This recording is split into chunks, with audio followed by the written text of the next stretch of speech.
These are the end credits of Yes, This Is Comedy #1, which employs a gag reel underneath the titles, which is something that really wasn't happening back then in '81 with regard to real TV shows and movies, so we were a bit ahead of our time there anyway.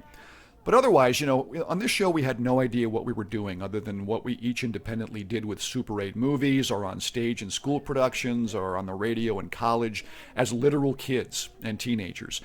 I say we didn't know what we were doing with regard to executing sketch comedy on video, but that's not entirely true because we did make a decision right from the jump.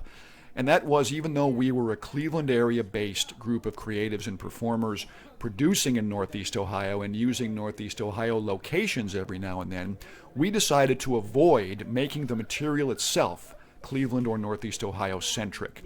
And we would also, for the most part, avoid making our writing topical with references to current real people in culture like politicians. And we thought this approach would lend itself to a wider audience should a miracle happen that enabled us to have YTIC run in other markets. And that turned out to be a good decision.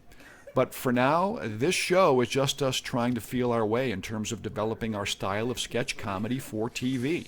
Les, Bruce, and I had immediately come from radio sketch comedy on my YTIC radio show at WBWC at Baldwin Wallace College. Separately, I was doing Super 8 horror and science fiction movies with my high school friends.